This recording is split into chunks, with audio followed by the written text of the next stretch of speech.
안녕하세요, 허세원입니다. 예, 온라인 사업을 하면서 이게 세금에 대해 문의 주시는 분들도 많고 궁금해 하시는 분들도 많아서 오늘은 누구도 피해갈 수 없는 세금에 관해서 이야기를 나눠볼까 합니다.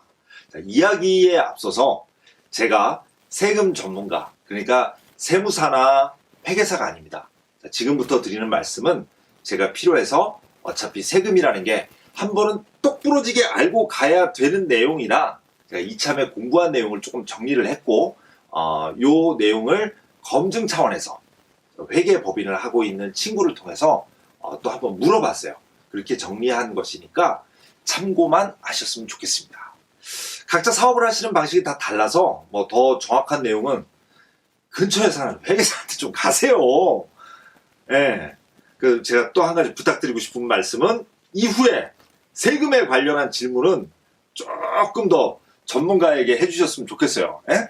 저도 배우는 입장인데 저한테 질문하시면 곤란합니다. 자, 그럼 본격적으로 세금에 대해서 한번 알아보겠습니다. 저는요, 사업자 등록증을 낼 때 주사업자, 업태는 소매업, 종목 전자상거래, 소매업, 그리고 부사업자, 업태는 서비스업, 종목은 해외 구매 대행으로 등록을 했습니다. 저도 처음엔 이게 이렇게 그냥 하면, 이렇게 하면은 유리하다고 해서 이렇게 했는데, 이게 나중에 알고 보니까 진짜 어마어마한 차이가 있었습니다. 업태를 보시면 뭔가 약간 다르죠? 예. 하나는 소매업이고, 하나는 서비스업입니다. 여기에서 바로 큰 차이가 나는 겁니다. 많은 분들이 헷갈려 하시는 부분이 바로 이 부분이에요. 저도 유튜브나 구글을 통해서 이걸 찾아봤는데 대부분 이제 질문이 위탁 판매는 부가세가 어떻게 돼요? 이렇게 질문을 해요. 그러면 어떤 답은 매출액의 10%예요. 그리고 또 어떤 답은 순이익의 10%예요. 이렇게 서로 말이 다릅니다. 이거 도대체 누구 말이 맞는 걸까요? 매출액의 10%면 이게 진짜 정말 남는 게 하나도 없는 거예요. 예. 가정을 한번 해보겠습니다. 제가 10,000원짜리 식품을 18,000원에 팔았다고 가정을 해보겠습니다. 포장비, 택배비를 합치면 원가는 금세 한 14,000원 정도가 됩니다. 오픈마켓 수수료도 생각을 해야 되니까 쿠팡을 기준으로 하면 수수료도 어림잡아서 1,900원. 예. 계산하기 편하게 2,000원으로 하겠습니다. 그럼 2,000원이 남는 거예요. 근데 아까 18,000원에 팔았다고 했잖아요. 그 매출액을 부가세로 책정을 하면 여기서 1,800원을 또 떼야 합니다. 그럼 200원 남네요? 이건 판매사가 봉이 되는 건가요? 아니, 소비자가 봉이 되는 건가? 예. 이건 그냥 말이 안 되는 거예요. 예. 매출액의 10%를 때려버리면 이거 정말 우리 같은 셀러들한테는 진짜 억울한 거죠. 자, 여기서 한번 정리를 하고 넘어가면은요, 이렇게 매출액에 부가세를 매기는 걸 총액률이라고 합니다. 기억하세요. 총액률. 자, 매출액의 10%의 부가세를 매기는 겁니다. 자, 우리가 식당을 가던 쇼핑을 가던 어딜 가던 메뉴판에도 아니면 옷에 붙어있는 택에도 쓰여있는 금액에 이 부가세가 포함이 되어 있는 겁니다. 알고 보니 내가 봉이었네. 근데 이게 좋게 생각을 해야 돼요. 우리나라 나라 살림이 이게 오죽합니까? 많이 내야죠. 예, 저 많이 내고 싶습니다. 근데 아니 지금 내가 손가락 빨게 생겼는데 좀 억울하기는 하죠. 제가 이게 손가락 빨다가 이 몽당 연필 내부는 누가 책임질 건데? 자, 그럼 다른 관점에서 한번 보겠습니다. 나는 물건을 만들어서 파는 것도 아니고 제가 싸게 왕창 사서 창고에 쟁여놓고 파는 것도 아닙니다. 이건 위탁 판매, 코스트코 구매대행, 해외 구매대행, 이 세 가지 다 마찬가지예요. 이름은 다르지만 남의 물건을 오픈마켓에 올려놓고 주문이 들어오면 내가 먼저 결제하고 제품을 전달하는 거, 이거는 다 똑같아요. 그러면 나는 친절하게 구매를 대행해주는 서비스를 한 거예요. 그럼 당연히 원가를 빼고 내가 번 돈, 그러니까 순이익금 2,000원에서 부가세를 붙이는 게 맞는 거죠. 안 그렇습니까? 아, 이쯤이면 뭐 박수 터지겠는데요? 아, 이러다가 내가 다음 총선에 나가는 거 아닌가? 자, 여기서 잠깐. 그럼 요걸 한번 정리를 하고 가면 요렇게 내가 번 돈에서 부가세를 매기는 것, 요것을 순행률이라고 합니다. 판매액이 아니라 이익금의 부가세를 매기는 거죠. 자, 일반적으로 도소매업은 총액률을 따릅니다. 그리고 서비스업은 순행률을 따릅니다. 그럼 난 뭐지? 사실 우리는 이게 궁금한 거예요. 네, 그렇지 않습니까? 더 정확하게는 국세청에서 Who are you? 라고 물었을 때 난 서비스맨이야 라고 할 수 있느냐는 거죠. 그럼 국세청에서는 오케이 말이, 그럼 너는 이익금에서만 부가세를 내. You okay? I'm okay. 오케이. 이러면 아무 문제 없어요. 만사형통입니다. 근데 국세청에서는요, 기본적으로 납세자를 도둑놈으로 봐야 되는 겁니다. 예. 워낙에 이 세금 떼먹고 호의호식하는 놈들이 너무 많아요. 예. 요거 이상한데, 요렇게 보는 게 정상이에요. 예. 뭐 서로 뭐 우리가 그런 거 뭐 기분 나빠할 필요는 없습니다. 자, 그럼 국세청 입장에서 한번 생각을 해보죠. 쿠팡 그리고 뭐 스마트 스토어에서 매출이 발생을 했어요. 거기에는 사입을 해서 파는 사람도 있고, 뭐 도매로 파는 사람도 있고, 수입업자도 있을 겁니다. 얘네들은 군말 없이 10% 부가세를 내고 있어요. 근데 나도 똑같은 데서 똑같은 방법으로 팔고 있잖아요. 당연히 국세청에서 볼 때는 그놈인 거죠. 뭐 국세청에서 홈택스 이용권을 뭐 스마트 스토어나 쿠팡에서 판다면 우리 매물 조금 알 수 있을지도 몰라요. 하지만 그분들 보시기에는 기본적으로는 다 그놈입니다. 자, 그러면 목마른 사람이 우물을 파야 되는 거예요. 내가 스스로 증명을 해야 되는 겁니다. 이게 행정이 현실을 못 따라가는 이게 대표적인 케이스가 아닌가, 이런 생각이 들어요. 우리는 뭐 4차 산업, 5차 산업 시대를 뭐 이렇게 막 뛰어가고 달려가고 있는데 행정이 못 따라가는 거예요. 근데 이게 그분들 탓만 할 수 있는 것도 아닙니다. 이게 바뀌려면 법이 빨리 바뀌어줘야 되는데, 법을 바꾸시는 양반들이 이게 맨날 싸움질만 하고 계셔가지고, 제가 뭐라고 이게 드릴 말씀이 없습니다. 예. 아무튼 본론으로 돌아가서 위탁 판매, 구매 대행의 정의부터 명확하게 한번 짚고 넘어갈게요. 자, 사실 우리가 온라인상에서 위탁 판매라고 말하는 것, 이게 정확하게는요, 제조나 도매업자 입장에서 하는 말입니다.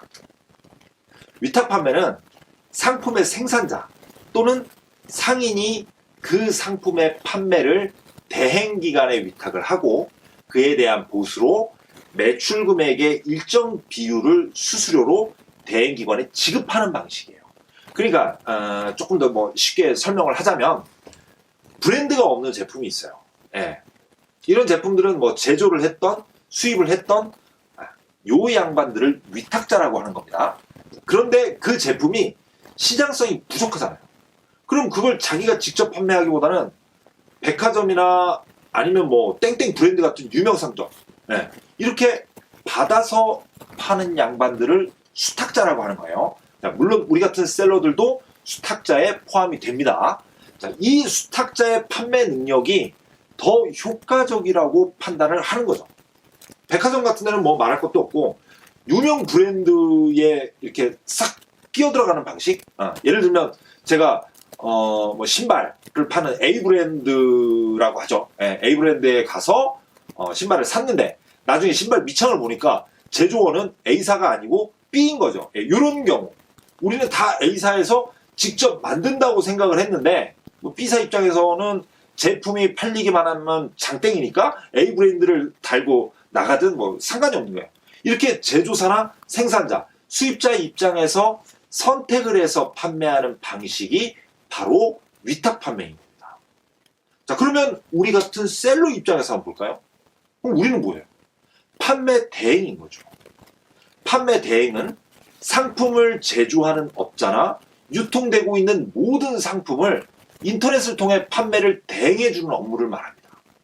그래서 실상은 우리는 위탁 판매가 아니라 판매 대행을 하고 있는 거예요. 근데 왜 이렇게 위탁 판매라는 게 일반화됐냐면 유통이라는 게 위에서 아래로 흐르는 물이다 보니까 이게 자연스럽게 위탁 판매라고 쓰인 것 같아요. 뭐 그렇게 위탁 판매라는 말이 퍼지다 보니까 그냥 뭐 일반 명사화가 돼버린 거죠. 실상은 이렇게 서로 다른 겁니다. 입장이 달라요. 그래서 우리가 인터넷에서 위탁 판매, 부가가치세라고 이렇게 검색을 하면 서로 다 다른 말을 하고 있는 거예요. 근데 양쪽의 말이 다 맞기는 맞는 말입니다. 근데 어떤 사람은 위탁자 입장에서, 어떤 사람은 수탁자 입장에서 이야기를 하다 보니까 부가가치세도 그때그때 입장에 따라서 달라지는 거죠. 국내 코스트코 구매대행, 뭐 해외 구매대행 다 마찬가지 경우입니다. 우리는 판매 대행 또는 뭐 다른 말로 하면 구매 대행을 하고 있는 겁니다. 그래서 서비스업에 해당이 되는 거죠. 단 이런 경우가 있어요. 코스트코에서 제가 구매 대행을 하다가 할인을 하는 상품을 만났어요. 그래서 왕창 산 거야. 네. 그리고 제가 또 뭐 해외 구매 대행을 하고 있는데, 제품이 잘 나가. 오케이. 그럼 바로 사입.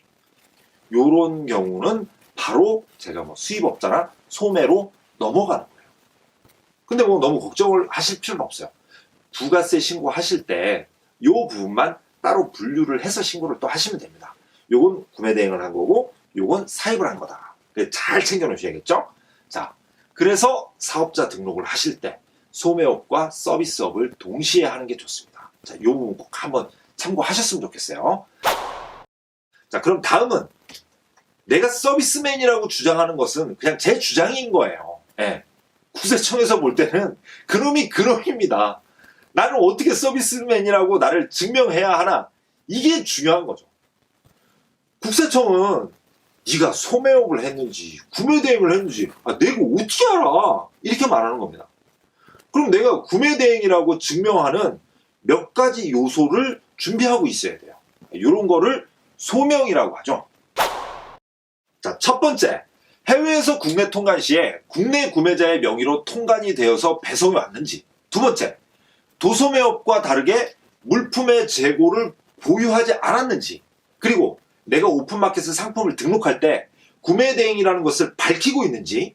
그리고 각종 구매를 했던 카드 맹세서나 뭐 세금 계산서, 그리고 판매 내역 등을 꼼꼼하게 정리하고 챙겨 놓으셔야 됩니다. 사례를 한번 볼게요. 어떤 분이 2010년경에 해외 구매 대행인데 국세청에서 소매업으로 판단을 해서 처분을 내리니까 이분이 억울하다고 행정심판을 제기한 내용입니다. 그 홈택스 안에 들어가시면 뭐 국세 법령 정보 시스템에 공개되어서 올라온 자료니까 제가 이거는 업로드를 해놓을게요. 천천히 읽어보시면은 뭐 조금 도움이 되실 것 같아요. 자, 한번 보겠습니다. 자, 심판 청구. 자, 이렇게 내용을 보시면 쭉 내려가 보시면요. 청구인의 주장이 나와요. 자, 청구인 주장. 청구인은 땡땡땡과 계약을 체결하여 국내 구매자에게 상품 수입 대행만 하는 해외 구매 대행 쇼핑몰 개인 사업자로서 국내 구매자가 쇼핑몰에서 구매 대행이 가능한 상품의 정보를 확인한 후 청구인에게 해당 상품의 구매 대행을 의뢰하고 그 대금을 결제하여 구매 대행 계약이 체결되고, 이 과정에서 구매자는 상품의 현지 구매 가격, 국내외 운송료, 통관비 등이 각각 얼마인지 알 수 있으며 상품 송장을 영국 소재 파트너인 땡땡땡과 발행하는 등 구매에 대한 책임은 구매자가 부담하였고, 청구인은 구매 대행만을 영유하였으므로 구매 대행 수수료만이 부가가치세 과세 표준이다 라고 이렇게 청구인 주장을 한 거예요. 자, 그러면 국세청, 처분청의 의견은 이게 다르니까 이제 서로 지금 싸우고 있는 거죠. 구매자가 쇼핑몰에서 특정 상품을 조회하면 국내 판매 가격이 이미 정해져 있어 판매 가격의 결정권이 청구인에게 있는 것으로 보이고, 해외 현지 업체에서 매입 대금을 결제할 때 발생하는 외환 차손익도 청구인에게 귀속되며, 국내 구매자는 국내 판매 가격 외에는 구매 대행 수수료가 얼마인지 알 수 없는 등 청구인의 계산에 의해서 상품을 소매하는 소매업을 영위한 것이므로 총 공급가액이 부가가치세 과세 표준이다. 이렇게 국세청은 주장을 하고 있는 거예요. 자, 그러면 결과는 어떻게 났을까요? 이제 맨 아래로 쭉 내려가 보시면 여기 있네요. 자, 뭐 결론이 있고 그 바로 윗줄에 여기서부터 이제 결정적인 얘기가 나와요. 따라서 청구인이 해외 현지 상품을 국내 구매자에게 직접 판매하는 사업자에 해당하는 것으로 보아 처분청이 부가가치세를 과세한 처분은 잘못이 있다고 판단된다. 결론, 이 건 심판 청구는 심리 결과 청구 주장이 이유 있으므로 제 16조 1항 3호에 의해서 주문과 같이 결정한다. 예. 이분이 이기신 거예요. 예. 이런 깡다고 있는 형님들이 먼저 맞짱을 뜨셔서 구매대행이 이게 소매업 취급을 받지 않게 된 거죠. 자, 1초간 묵념하겠습니다. 자, 그러면 구매대행으로 인정을 받을 경우 세금은 또 이게 어떻게 되는지 궁금하잖아요. 자, 그럼 예를 들어서 제가 5억 원어치를 팔았어요. 그냥 뭐 제 바람입니다. 5억. 그럼 매입액이 뭐 제품 가격은 한 3억. 예, 포장 5천, 택배 5천. 자, 요렇게 들어갔다고 쳐요. 이거 전부 카드나 세금 계산서 끊으셔야 됩니다. 그럼 1억이 한 순이익이 되잖아요. 거기에 10%. 그러니까 1,000만 원 정도가 부가세인 겁니다. 반대로 매입이 더 많다. 예, 뭐 이런 거를 뒤로 까쳤다고 하죠. 뭐 이런 경우는 별로 없겠지만 그러면 뭐 환급도 받을 수 있을 거예요. 자, 그러면 우리가 2천만 원을 다 내느냐? 아이고 배야, 아이고 배. 1,000만 원. 이게 뭐 누구지 강아지 새끼 이름도 아니고 말이야. 예? 우리 조상님이 천, 만자, 원자 쓰시는데 아이고 배야, 아이고 배야, 1,000만 원. 이런 분들을 위해서 또 나라에서 준비를 한 게 있습니다. 자, 그 이름도 생소한 신용카드 발행 세액 공제 올시다. 아, 오지게 발음도 어렵다 진짜. 자, 이거는요, 신용카드 매출 전표 착실히 발급해서 내 매출이 얼마다라고 이게 투명하게 밝히는 사업자한테 주는 혜택입니다. 그래서 우리나라는 뭐 어디 가서 100원짜리든 1000원짜리든 예, 물건을 사도 웃으면서 카드로 다 결제를 할 수 있는 거예요. 바로 이런 이유 때문입니다. 자, 그러면 우리는 거의 대부분이 뭐 쿠팡, 스마트 스토어 이러면 다 카드로 들어올 거 아니에요. 예, 그러니까 100%로 잡을게요. 그럼 5억에서 1.3%면 이거 630만 원입니다. 이렇게나 공제를 받아요. 아, 대한민국. 예, 우리나라 좋은 나라. 자, 그러면 1,000만 원에서 6천만 원을, 아니, 630만 원을 빼면 370만 원. 예, 요게 바로 부가세인 거죠. 근데 하나 더 아셔야 할 거는요. 제가 10억 원어치 팔았다. 그러면 공제액이 한 뭐 1,300만 원 정도 되는 거잖아요. 모두 다 해주는 건 아닙니다. 딱 1,000만 원까지가 한도예요. 예, 거기까지만 해줍니다. 자, 그래서 이제 정리를 하면 저도 회계법인을 하는 친구한테 물어보니까 저는 간이사업자고 예, 소명자료를 잘 준비하고 있으면 내년에 부가가치세 신고할 때 그때 판가름이 난다고 하더라고요. 그러니까 굳이 지금 걱정하지 마라. 예, 이렇게 답변을 했습니다. 자, 일단 새로 사업자를 만드시는 분들은 뭐 크게 걱정을 하지 않으셔도 되는 거예요. 그리고 일단 처음에 사업자를 만들면 복식부기 의무자가 아니에요. 복식부기. 예, 요것도 잠깐 설명해야겠죠. 복식부기는요, 뭐 간단하게 설명을 하면 매출이나 매입, 예, 그거는 물론이고 그거에 따른 뭐 자산, 부채, 자본 같은 걸 이렇게 좌우로 나누어서 함께 기록하는 거예요. 조금 복잡하고 어렵습니다. 예. 그리고 반대로 단식북이나 뭐 간편장부, 요거는 매입, 매출만 적는 겁니다. 자, 국세청에서는 일단 신규 사업자는 간편장부 대상자예요. 제가 얼마를 팔 줄 알고, 예, 저도 모르는데? 그래서 그냥 매입, 매출만 있으면 되는 겁니다. 거기에다가 예, 올해 예, 제가 사업자를 내고 3억 원 매출도 안 된다. 예, 그러면 이것저것 묻지도 따지지도 않고 단순 기준 경비율을 적용을 합니다. 예, 그러니까 소매업은 86%를 제가 경비로 썼다고 인정을 해주는 거예요. 예, 그리고 서비스업은 86.4% 이렇게 인정을 해줘요. 그러니까 이게 그냥 이게 매입이라고 경비, 그러니까 원가 모두인 거예요. 그럼 저는 14% 정도에서 수익이 발생한 건데 뭐 더 줄이고 싶으면 매입 자료를 더 제출하면 더 내려가는 겁니다. 그래서 올 1년 3억 원 미만으로 매출이 발생하시는 생원님들은 세금 걱정 너무 안 하시고 마음껏 그냥 사업하시면 되겠습니다. 예. 대신 매입 자료 꼭 증빙이 되는 카드나 세금 계산서로 받으시고 제가 서비스업이다라고 증명할 수 있는 이 소명 자료 착실히 준비를 해 놓으시기 바랍니다. 아, 그리고 이 소득세가 있습니다. 소득세는요. 지금까지 이야기한 거 다 빼고 남은 금액이 소득인 거예요. 부가세는 사업자한테 매겨지는 거예요. 거래를 하면 거래세를 나라에서 걷어가는 겁니다. 그게 부가세예요. 그럼 나는 국세청에서는 사업자, 그러니까 제 사업체겠죠.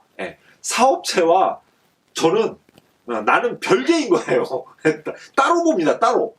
내가 단순히 이 사업자로 된 쇼핑몰만 운영한다면 거기서 남는 게 제 소득이에요. 근데 제가 직장도 다니고 있다. 그리고 임대업도 또 한다. 그리고 통장에서 이자가 꼬박꼬박 나온다. 이러면 이 모든 걸 합해서 저한테 소득세를 때리는 겁니다. 그러니까 근로소득, 사업소득, 금융소득 뭐 이런 거죠. 근로소득은 1월에 직장에서 신고를 하죠.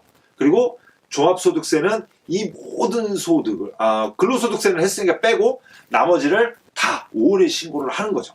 그래서 많이 버시는 분들은 누진세가 적용돼서 아마 뭐 최고는 소득의 42%까지 냅니다.